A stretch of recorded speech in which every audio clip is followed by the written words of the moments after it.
Yeah, and we're rolling. And we're rolling. Yeah. Hi. Hey, Nadine. How many, like a year and a half, 2 years Oh my later? God. I don't know the last time we did a video other than we did the little ones on our cruise that we were just on, which was amazing. Oh, highly recommend so cruising with your best bud. Yeah, I know, right? Really it's fun, so good. Yeah. And we got along really well. Like, yeah, I mean, Donna and I have known each other for a long time and have spent time together, but we were like, I think we were together 2 weeks solid 24/7 24/7. Yeah. And the chemistry has always been great. It was even better on this cruise because we're just mindful of each other's personality, and we're very similar too, so that helps because our daughters, our youngest ones, always say we share a brain. Oh my God, I can't believe they share pictures they of would us. take pictures of us, and we didn't even realize we would do the exact same thing at the same time, and we say a lot of the things at the same time, and what I loved was just how respectful we were of one another. Yeah, like no one was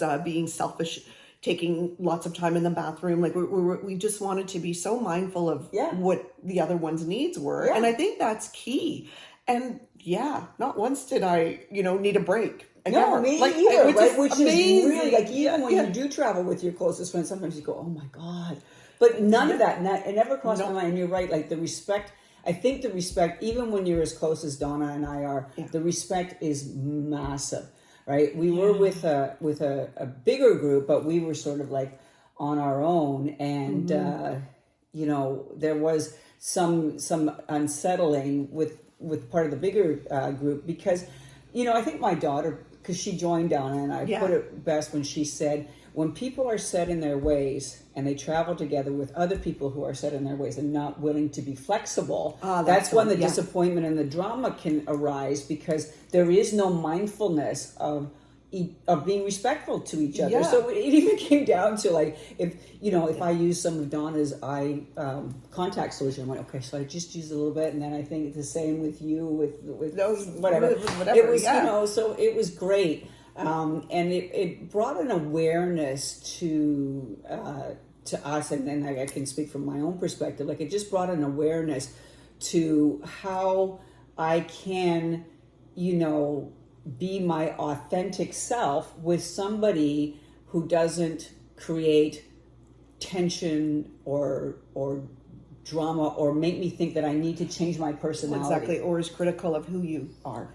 That's key. Right? Yes. Like in all of this, and just being accepting of one another and who we are, and knowing, I don't know. It was just one of those things where I understood what your routine would be as you understood mine. You would know that I'm always going to be that one who's rushing last minute to grab everything, like to make our deadline when we're supposed to meet for dinner or whatever the case was.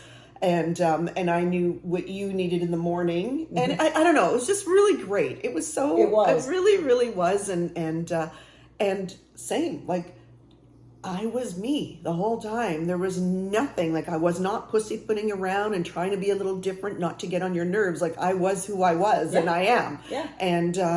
And thank goodness it didn't bug you. Not at all. I said to Donna from the beginning, because we were going to Italy and we were going to be in Rome, which Donna is very familiar with. And, I said to you at the beginning, I've made the decision to hitch my wagon to you. Yeah. And I'm good just to follow whatever you want to do, because no matter how much research I did or places I went, I mean, you go to the obvious.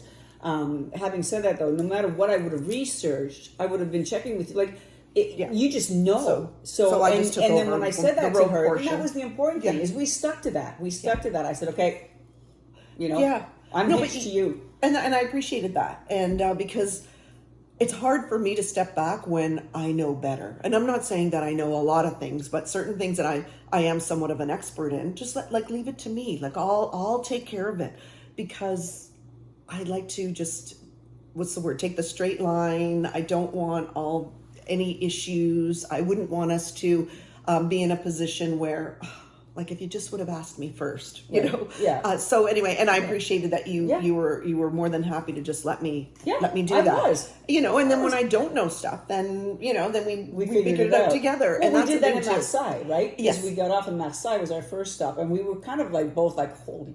Yeah. We just got on the ship the night before. Yeah. Typically, when you're on a cruise. The first day is at sea, not in the No. Mediterranean, so that's fine. And we had people from our group that were doing these excursions. Well, we didn't want to get on a bus and tour around, so we're like. But, the universe provided, because when we were on the shuttle, somebody said if you want to visit the old part of Marseille, like Provence and stuff, you could go to the La Panier area, which is, we did. Thank God for Google.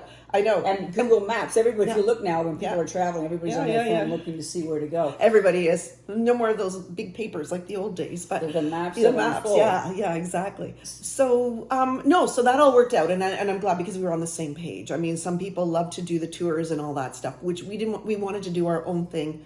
For the most part, so that's what we did. Yeah. But anyway, so back to being our authentic self. I think that's what we want to talk about today, and how a lot of us lose that over the years. Right, when we're little, we're ourselves. We don't care. We just, and then we get conditioned over time. I think society starts to mold us. Our parents do, our friends, relatives, and then.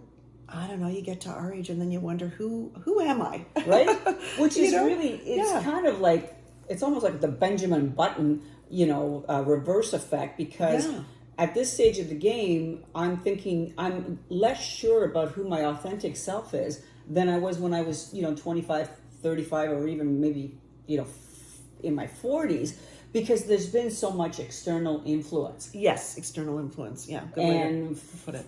So we were talking about this, the steps back to your authentic self, because I really think it's important at a stage like so much is going on. Like, we're in that sandwich generation, kids leaving the house or kids still at home. Our parents' health is failing. We're having to make difficult decisions there, or we're losing our parents. And there's so much at play, and everyone's different. However, the things that happen in life can be cross-referenced and be similar. So what Donna and I want to chat about in the next, few episodes, I think, is steps back to your authentic self, because we are on that journey. So let's do that together, right? So starting with, but that's what we wanted to address today, was to say, are you feeling that? Are you feeling like you are not being your authentic self? And, and are you struggling with it? Because I know that I do at times, and I just want to be me, and I want to be true to myself, right? It's back to being true to yourself and letting me shine through, not the person who's been molded by all my experiences and everything. It helps. It helps shape me. It does. But I sometimes feel like time is running out. I don't want to say that, but if I don't do it now, when am I going to do it? Right? When am I going to? I don't know. I don't want to be at the end of the day, at the end of my journey, saying, "Wow, like I didn't live the way I really wanted to live." So exactly. Yeah. No, I totally agree. So we're at that point now where we're doing that, and it's funny because my daughter, who also works for me, said, "Well, Mom, you're because we were talking about how well the trip went, because she was there with us for a few days, and then we just chit chatted, and she said, "Well, Mom, you're a chameleon." And, when people used to say that to me years ago, I thought it was a compliment, because I could adjust. I'm in sales, so I could always adjust to the different personality types. When she said it to me this one time, I go, well, what do you mean by that? Because I know what it is. And she said, well, depending on who you spend time with, you adjust your personality to suit it. And I said, okay, well, that's fine with sales. I'm okay with that. And so she goes, yeah, but sometimes you do it with your friends. Not all your friends. But with your friends. And when she said that, it was like a light went, not with you, but a light went off in my head, and I'm like, so this is, somebody who's close to me, but also giving me an objective point of view, that I'm changing my personality somewhat. And we all do that. Like, like we can be a little bit different. But when somebody says to you, you're being a chameleon with your friends, and I'm like, yeah, I don't like that. No, I don't either. Right? I don't. That's who you really want to be yourself with. That's exactly who you want to be yourself with. So that's what it brought to light too, because she said, like, when you're with Donna, you guys are the same person. It's good. You're yourself. But I've noticed that sometimes with other people in your circle of friends, you modify, and it's not who you are. Modify. What a great word. Right? Yeah. No more modifications. So this is the journey. Okay, so this is a journey. So stick with us, and our next episode will be step 1 on getting back to your authentic self. Yeah. Okay? Okay. Thanks. All right. Thanks. See you later. Okay. Bye. Okay. Bye.